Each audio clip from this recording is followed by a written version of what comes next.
अस्सलाम वालेकुम। आज हम हिंदी का 10वीं की हिंदी का दूसरी इकाई का तीसरा सबक पढ़ने वाले हैं, जिसका नाम है मुकदमा। और उसके जो लेखक हैं या उसके एकांकी के नाटककार हैं, उनका नाम है गोविंद शर्मा। और इसके जो पात्र हैं वो है महाराज, मंत्री, हवा, पानी और कुछ लोग हैं। पहले पहले के ज़माने में जब अदालतें नहीं थी, तब मुकदमा के लिए राजाओं के दरबार में मुकदमे पेश किए जाते थे, अदालतें वहाँ पर लगाई जाती थी। और आज हमारे घर कोई मसला रहता है तो हम लोग कहाँ पर जाते हैं? अदालतों में जाते हैं। तो पहले के ज़माने ये देख रहे हैं हम लोग, ये महाराज के दरबार में मुकदमा पेश किया जा रहा है। महाराज के दरबार है, वहाँ पर महाराज सिंहासन पर बैठे हैं, वो तख्त पर बैठे हैं, एक तरफ मंत्री वो दरबारीगण बैठे हैं, सामने अन्य लोग बैठे हुए हैं।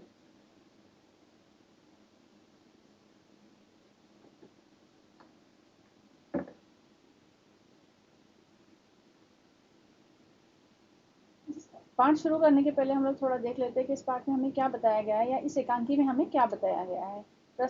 हर चीज़ से हमें कुछ न कुछ सीखने के लिए मिलता है। और इस एकांकी से हमें क्या सीखने मिल रहा है? प्रस्तुत एकांकी में नाटककार ने जल एवं वायु प्रदूषण पर प्रकाश डाला है। इसमें एकांकीकार ने या नाटककार ने हमें क्या बताने की कोशिश की? जल, पानी और हवा का प्रदूषण, जो प्रदूषित हवा और पानी हो रहे हैं, उस पर प्रकाश डालने की कोशिश की है।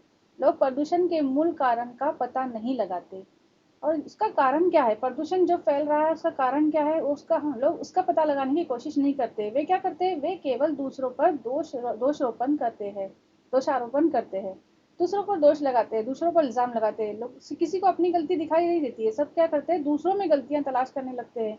और इसी तरह से जो प्रदूषण फैल रहा है, तो उसमें क्या, किसका, उसकी कारण क्या है, ये जानने की बजाय दूसरों पर आरोप लगाए जाते हैं। लेखक का कहना है कि प्रदूषण का मूल कारण मानव ही है। और लेखक का क्या कहना है कि जो प्रदूषण फैल रहा है, उसका कारण कौन है? इंसान, मानव है, इंसान है। और ये सही भी है। हमारे हम लोग ही क्या करते हैं? गंदगी फैलाते हैं, प्रदूषण फैलाते हैं, उसकी वजह से ही प्रदूषण फैलता है। अतः हमें प्रदूषण को समाप्त करने हेतु अवश्य कदम उठाने चाहिए। और हमें यहाँ पर लेखक ये बताना चाहते हैं इस पाठ के जरिए कि हमें प्रदूषण को समाप्त करने के लिए जरूरी कदम उठाना चाहिए। हमें ये कोशिश करना चाहिए कि हम प्रदूषण को किस तरह से कम कर सकें।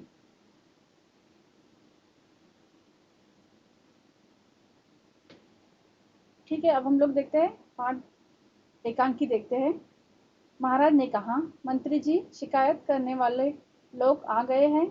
अब महाराज जो है, उन्होंने दरबार लगाए हैं, और दरबार में लगाने के बाद में वो पूछने लगे मंत्री जी से कि क्या जिन लोगों ने शिकायत की है तो वो आ गए हैं? मंत्री ने कहा खड़े होते हुए, हाँ महाराज।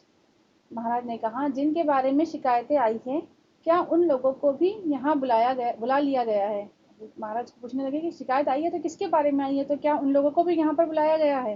मंत्री ने कहा, हाँ महाराज, आज सब शिकायतें हवा और पानी के बारे में है। किसके बारे में थी सब शिकायतें? हवा और पानी के बारे में थी।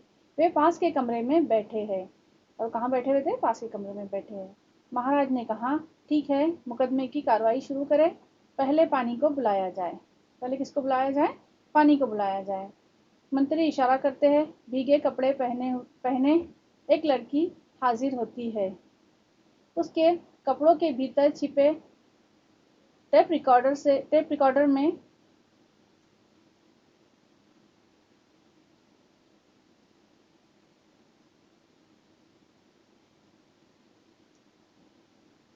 टेप रिकॉर्डर से पानी के बहने की कलकल आवाज सुनाई दे रही है।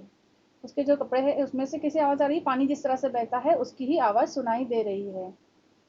पानी ने आकर कहा, महाराज की जय हो। जैसे ही पानी आया, जहाँ दरबार में बैठे हैं, तो उसके आते से उसने क्या कहा? महाराज की जय हो। महाराज ने कहा, पानी, तुमसे इन लोगों की शिकायत है। यदि शिकायत सच साबित हो गई तो तुम्हें राज्य के कानून के अनुसार दंडित किया जाएगा। और महाराज ने कहा उनसे, हवा से, पानी से कहा कि तुम पर जो इल्ज़ाम लगाया गया है, अगर वो इल्ज़ाम साबित होता है तो तुमको दंडित किया जाएगा, सजा दी जाएगी। पानी ने कहा, महाराज, मुझे नहीं मालूम कि ये लोग मुझसे क्यों नाराज है। मैं एकदम निर्मल हूँ महाराज। उसने क्या कहा कि मैं एकदम शुद्ध हूँ। पानी ने अपने खुद सबूत पेश करते हुए कहा कि मैं कैसी हूँ? निर्मल हूँ, मैं शुद्ध हूँ। जो इल्ज़ाम मुझ पर लगाए गए हैं वो सब गलत है, और सब लोग मुझसे बेकार में नाराज है।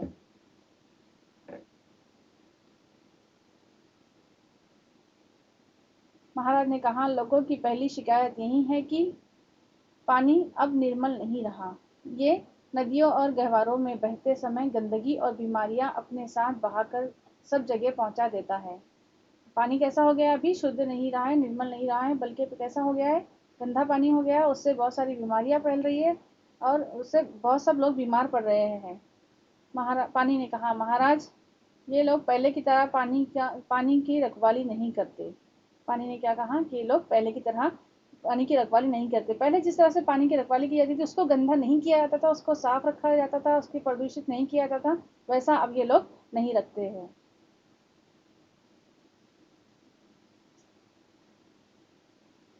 पानी ने कहा, महाराज ये लोग पहले की तरह पानी की रखवाली नहीं करते, पशुओं को जोहड़ के भीतर तैरने छोड़ जाते हैं। हम लोग देखते हैं हमेशा पानी में जहाँ नदी नाले वगैरह रहते हैं, वहाँ पर पशु जानवर सब उसी के अंदर घूमते रहते हैं। पशु अपनी गंदगी तालाब में छोड़ जाते हैं। गांव की दूसरी गंदगी भी तालाब में फेंक दी जाती है। नदियों के पास, तालाबों के पास हम लोग देखते हैं, वहाँ पर उसके पास ही सब गंदगी, कपड़े धोए जाते हैं, उसके अंदर गंदा पानी उसके अंदर डाला जाता है। जितनी भी गंदी चीजें सब रहती है वो उसके अंदर डाल दी जाती है, इसलिए पानी कैसा हो जाता है? प्रदूषित हो जाता है। नदियों में कारखानों की गंदगी और वो शहर के गंदे नाले का पानी छोड़ा जाता है। ये भी सबको पता है कि कारखानों का जो गंदा पानी बहता है, जो केमिकल युक्त रहता है, पानी कैसा, जिसमें केमिकल मिले हुए रहते हैं, ऐसा पानी नदियों में छोड़ दिया जाता है, साफ पानी में छोड़ दिया जाता है। उससे पानी कैसा हो जाता है? प्रदूषित हो जाता है। महाराज मैं अपने आप गंदा नहीं होता, मुझसे शिकायत करने वाले ही गंदा और दूषित करते हैं। और सही सी बात है, हम लोग भी उसे गंदा करते हैं, हम करते हैं ना। जो जितनी भी गंदगी उसमें की जाती है वो सब इंसानों की वजह से ही होती है उसके अंदर। इसीलिए बोलने लगी कि जिन लोग मुझसे शिकायत कर रहे हैं वही लोग उसको गंदा करते हैं, मैं इसे गंदा नहीं करती हूँ।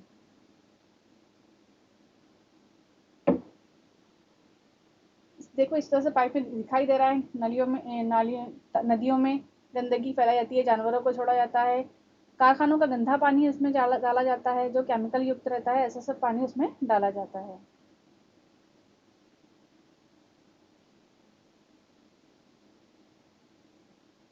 भाइयों आपसे आप आपके पास, महाराज ने कहा कि भाइयों आपके पास इसका क्या जवाब है?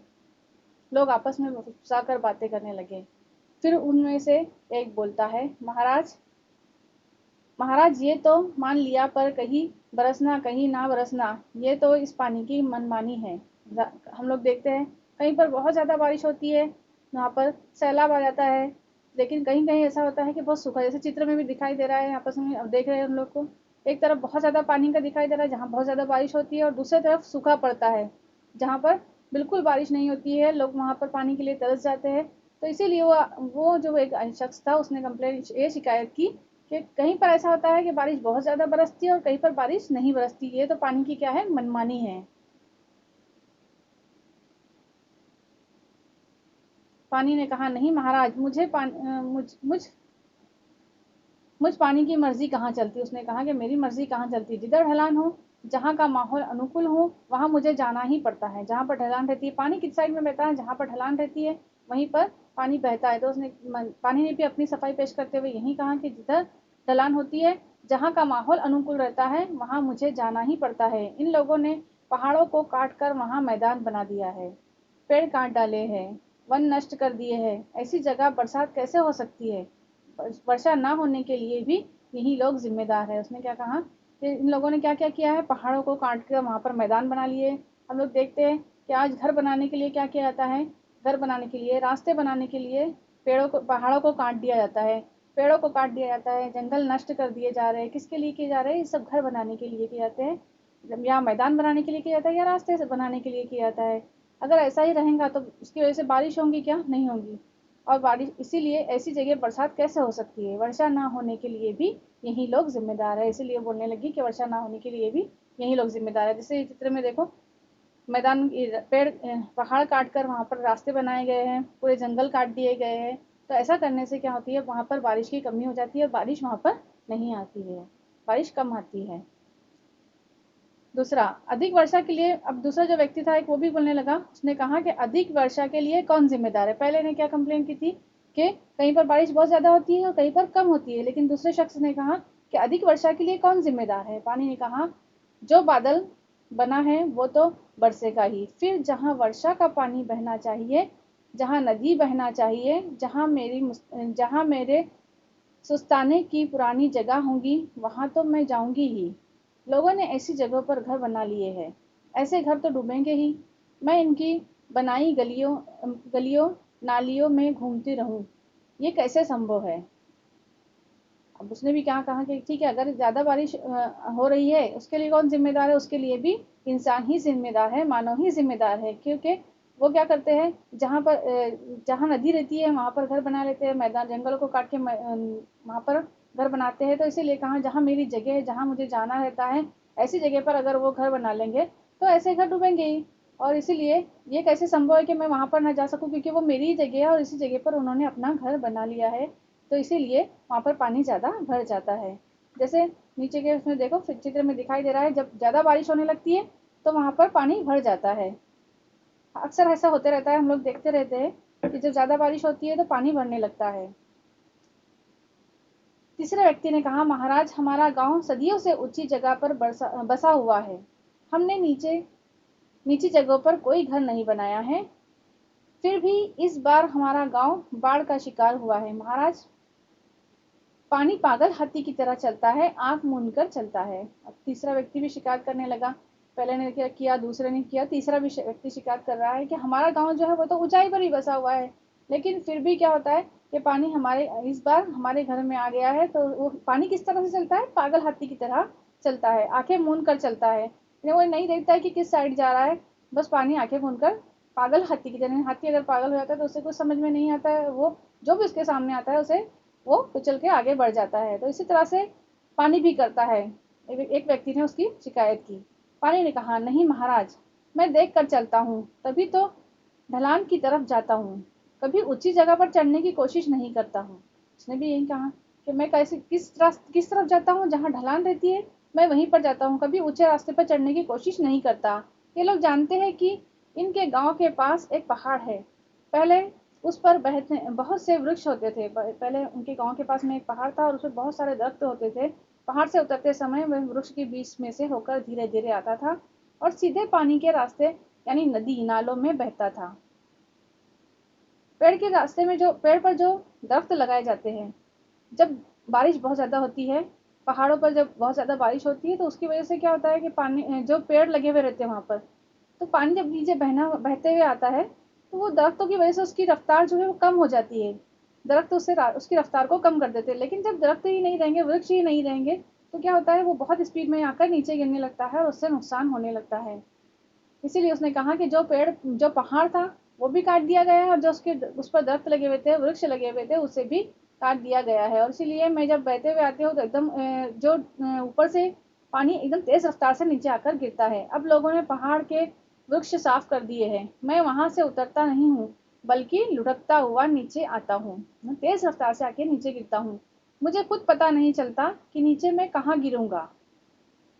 अगर वृक्ष होते तो ऐसा नहीं होता। इस बात के लिए ये गांव वाले ही जिम्मेदार है। उसने भी वापस किस पर इल्जाम लगा दिया, इंसानों पर ही, मनुष्य पर ही इल्जाम लगाया कि इसके भी जिम्मेदार वही लोग हैं। उन्होंने ही जो पहाड़ के दरख्त थे उसकी कटाई कर दी है। इसीलिए मैं पानी जो है कैसे गिरता है, डायरेक्ट आकर नीचे गिरने लगता है, लुढ़कता हुआ नीचे आके गिरता है, बल्कि रुकता हुआ नहीं आता है, बल्कि लुढ़कता हुआ आके नीचे गिर जाता है। उसके जिम्मेदार भी गांव वाले ही है।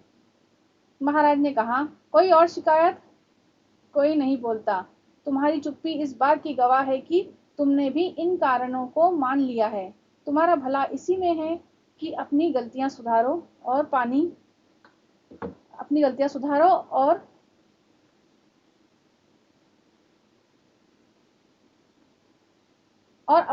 को निर्मल तथा उपयोगी रहने दो। अब जो महाराज है उनको भी समझ में आ गया कि इसमें गलती किसकी है, मनुष्य की ही गलती है, इंसानों की ही गलती है, इसमें पानी की गलती है क्या, नहीं। इसीलिए उसने कहा, और ये हमारा भी फर्ज है कि हमें भी पानी को साफ रखने की पूरी पूरी कोशिश करना चाहिए, हमें भी इससे कुछ सीखना चाहिए और हमें पानी को शुद्ध रखने की कोशिश करना चाहिए। यहाँ पर हमारा पहले जो इसका दृश्य था वो खत्म होता है। अब हम दूसरा दृश्य देखते हैं। दूसरा दृश्य पहला जो मुकदमा था वो पानी पर था, अब जो दूसरा मुकदमा है वो है हवा पर। वैसे ही दरबार इस बार पानी की जगह हवा है। दरबार वैसा ही लगा हुआ है, लेकिन हम यहाँ पर मुकदमा किसके ऊपर लगा हुआ है, हवा के ऊपर लगा हुआ है। हवा बनी लड़की के पंख उड़ रहे हैं, पर्दे के पीछे रखे पंखे की हवा सीधे उस पर पड़ रही है। साय साय की हल्की आवाज आ रही, जैसे हवा चलने की आवाज आती है वैसे ही आवाज आ रही है। महाराज ने कहा, मंत्री जी, हवा के प्रति लोगों की क्या शिकायत है? अब उसने भी उनसे मंत्री से पूछा कि हवा के प्रति लोगों की क्या शिकायत है, उसके लिए क्या उसकी शिकायत है, उस पर क्या इल्जाम लगाया गया है। एक आदमी आगे आता है। आदमी ने कहा, महाराज की जय हो। महाराज, आजकल हवा में खुशबू नहीं होती, ये हर समय हमारे यहाँ बदबू फैलाती है। इसकी बदबू के कारण रहना मुश्किल हो गया है। उसने क्या कहा कि हवा आजकल खुशबूदार नहीं रही बल्कि बदबू वाली हो गई है, यानी जब भी हवा चलती है तो उसके साथ में बदबू आती है और इसके लिए हमारा रहना मुश्किल हो गया है। बदबू सुनना किसी को अच्छा नहीं लगता है, इसीलिए वो बोलने लगे कि इसकी बदबू आने लगी है और हमारा रहना मुश्किल हो गया है।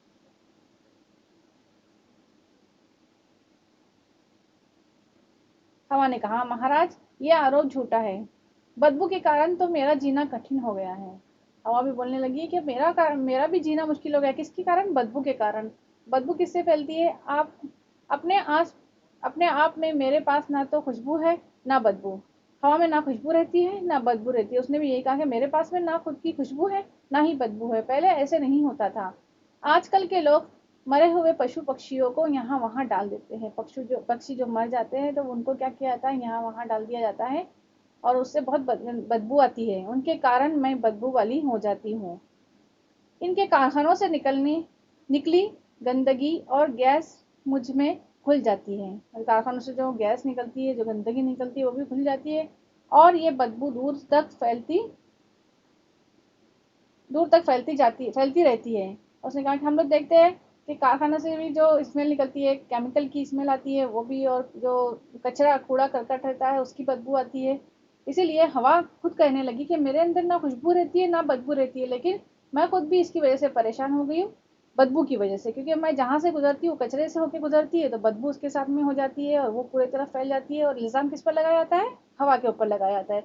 लेकिन उसके जिम्मेदार हवा रहती है क्या? नहीं, हवा नहीं रहती है, बल्कि इंसान ही रहते हैं। कचरा फैलाने के जिम्मेदार भी इंसान है। जो केमिकल वगैरह कंपनियों से निकलता है उसके जिम्मेदार भी इंसान ही रहते हैं।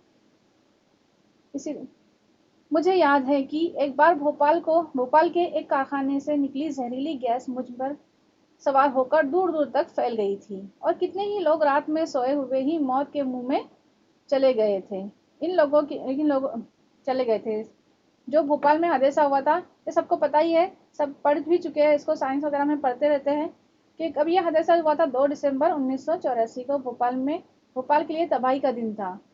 क्यों तबाही का दिन था? क्योंकि वहां पर यूनियन कार्बाइड की फैक्ट्री से मिथाइल आइसोनाइट की का रिसाव हुआ था। मतलब एक गैस है, मिथाइल आइसोनाइट, एक गैस है, उसका रिसाव हुआ था। वो गैस वहां से लीक हुई थी और कुछ घंटे के अंदर लाखों लोगों को अपनी चपेट में ले लिया। हजारों लोगों की मौत हो गई थी और लाखों लोग बुरी तरह प्रभावित हुए थे। ये जो हुआ था उसका असर कई जिंदगी भर के लिए अपाहिज हो गए, तो कुछ की आने वाली नस्लें तक पर इसका असर पड़ रहा है। कुछ लोग ऐसे उसका इतना असर पड़ा था कि आज भी उसका असर लोगों की जिंदगी पर पड़ रहा है। जो गैस वहां पर लीक हुई थी उससे कई हजारों लोग उससे प्रभावित हुए थे। कई लोगों की जान चली गई थी। किसकी वजह से? उसी गैस की वजह से, जो इस जहरीली गैस थी, और उसकी वजह से लोगों का दम घुटकर सभी लोग रात में सोते ही रह गए थे। इसीलिए वो भी बोलने लगी कि जैसा ही एक हादसा हुआ था, वो भी उसका इल्जाम भी किस पर लगाया गया था? हवा पे लगाया गया था। कितने ही लोग रात में सोए हुए ही मौत के मुंह में चले गए थे। इन लोगों से कहिए कि ये गंदगी के ढेर ना लगाए, सफाई रखे। और इसलिए बोलने लगी कि अगर इन लोगों को लग रहा है कि मैं बदबू फैलाती हूँ तो इन लोगों से कहिए कि ये गंदगी ना फैलाए, सफाई रखे, कचरे से कंपोस्ट खाद बनाए। कंपोस्ट खाद बनाया जाता है, देखो चित्र में दिखाई दे रहा है। कंपोस्ट खाद क्या किया जाता है? एक खुली जगह पर सभी कचरे को वहां पर इकट्ठा करके जमा करके रखा जाता है और उससे कंपोस्ट खाद बनाया जाता है, जो खेतों में डाली जाती है। उससे फसल अच्छी तैयार होती है, पौधों के लिए भी वो फायदेमंद रहती है। तो इसने भी यही कहा कि वो क्या करे, कंपोस्ट खाद बनाए, ऐसी इधर उधर फेंकने की बजाय उसका सही इस्तेमाल करें। आदमी ने कहा, लेकिन तुम अचानक चलकर हमारी आंखों में मिट्टी डाल देती हो, सब कुछ तबाह कर देती हो, क्या इसका हमने तुम्हें न्योता दिया था?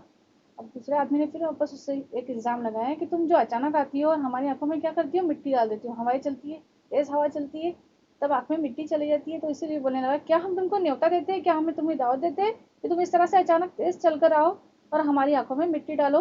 हवा ने कहा, मैं किसी के निमंत्रण निमंत्रण का इंतजार नहीं करती, मैं किसी के बुलावे का इंतजार नहीं करती। चलना मेरा काम है, आप कहते हो तो लो, मैंने चलना बंद किया। अब उसने बोलने लगी कि आप कह रहे हो तो मैं अपना चलना बंद करती हूँ। हवा का चलना बंद हो जाता है, सभी घुटन महसूस करते हैं। हवा का चलना जैसे ही बंद हो रहा है, सबको कैसी घुटन महसूस होने लगती है, क्योंकि हवा नहीं चलेगी तो हमें घुटन महसूस होने लगती है, होती है ना महसूस घुटन। मंत्री ने कहा, अरे हवा रानी नाराज मत हो, धीरे धीरे तो चलो, सांस लेने में मुश्किल हो रही है।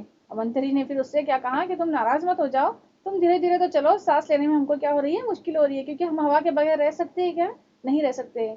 हमें हमारे लिए हवा जिंदगी है, इसीलिए उसका रहना हमारे लिए बहुत जरूरी है। और जैसे ही हवा ने अपना चलना बंद किया, सबको घुटन होने लगी, सबका दम घुटने लगा। तुम चलोगी नहीं तो जिंदगी जिंदा कैसे रहेंगे, हवा बहने लगती है। जैसे उसने कहा, मंत्री ने कहा कि तुम नहीं चलोगी तो हम जिंदा कैसे रहेंगे, तब हवा वापस से बहने शुरू होती है।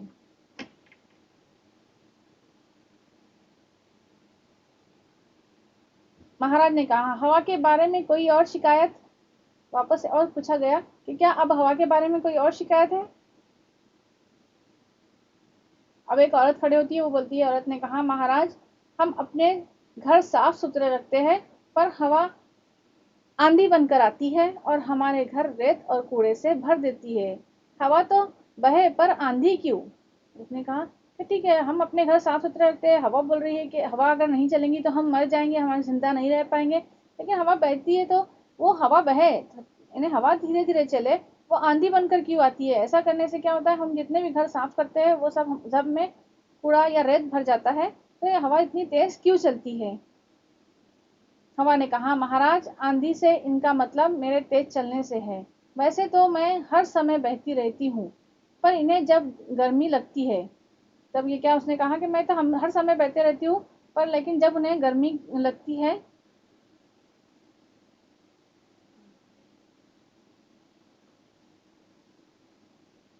तो पंखे चलाकर मेरी गति बढ़ा लेते हैं। और उसने कहा, जब इनको गर्मी का एहसास होता है तब ये क्या करते हैं, पंखे चलाते हैं और गर्मी अपनी मेरी गति को बढ़ा देते हैं। जब मेरी जरूरत रहती है तो खुद ही पंखे बढ़ाकर, पंखों को तेज करके मेरी गति को बढ़ा लेते हैं। उसी तरह जहाँ भी हवा कम होती है मैं तेजी से वहां जाती हूँ। जिस तरह से जहाँ हवा कमी हो जाती, जहाँ जहाँ हवा कम होती है तो वहाँ तेजी से जाती हूँ, मतलब जहाँ पर मुझे मेरी ज़रूरत पड़ती है मैं वहाँ पर फ़ौरन जाती हूँ। जिस तरह से इंसान को गर्मी का एहसास होता है तो वो अपनी गर्मी को कम करने के लिए पंखे को तेज़ करते हैं, उसकी गति को, उसकी रफ्तार को बढ़ाते हैं। उसी तरह से जहाँ पर गर्मी बढ़ जाती है, जहाँ पर हवा की कमी हो जाती है, मैं तेज़ी से वहाँ जाती हूँ।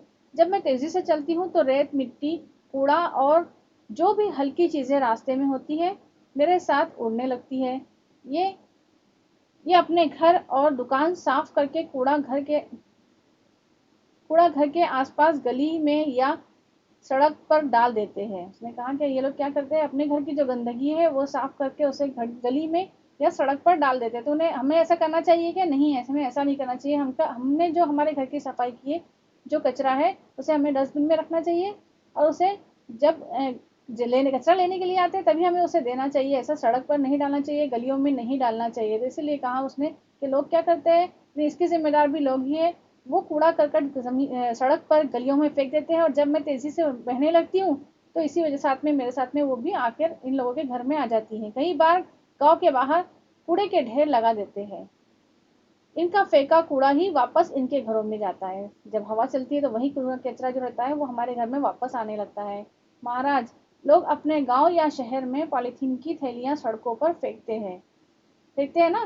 पॉलीथीन की थैलियाँ का इस्तेमाल किया जाता है और फिर जब उसका इस्तेमाल हो जाता है, जब हम उसका यूज़ कर लेते हैं तो उसको वापस सड़कों पर फेंक देते हैं। वे मेरे साथ उड़कर खेतों में फैल जाती है और फसलों को नुकसान पहुंचाती है। वो खेतों में जाती है, उससे क्या होता है, फसलों को नुकसान पहुंचता है। जैसी करनी वैसी भरनी, इसमें मैं क्या कर सकती हूँ, इससे मेरा भी बड़ा मन दुखी होता है। उसने कहा कि मैं क्या करूँ, ये लोग ये जो कचरा फेंकते हैं वही सब मैं लेकर अपने साथ उड़ने लगता, वही सब कचरा मेरे हल्की चीजें मेरे साथ उड़ने लगती है, इसमें मेरी कोई गलती नहीं है, जैसा वो करते हैं उनके साथ वैसा ही होता है। जो उन्होंने किया है उसकी सज़ा उन्हें ही मिलती है। इसमें मैं कुछ भी नहीं कर सकती है। मेरा भी मन बहुत दुखी होता है, लेकिन मैं इसमें कुछ भी नहीं कर सकती हूँ। उनकी ही गलती रहती है, जिसका सिला उन्हें मिलता है। महाराज ने कहा, मैंने सबकी बात सुनी है। लोग हवा पानी से दुखी हो तो है, पर कसूर इनका नहीं है। लोगों को सफाई की आदत अपनानी होगी, तभी तभी ये दूषित होने से बचेंगे। महाराज ने भी कहा कि उसने सबकी महाराज ने भी सबकी बात सुने, और उसके बाद में उन्होंने कहा कि मैंने सबकी बात सुना हूँ, और मुझे भी लग रहा है कि गलती किसकी है, मनुष्य की है, इंसानों की है।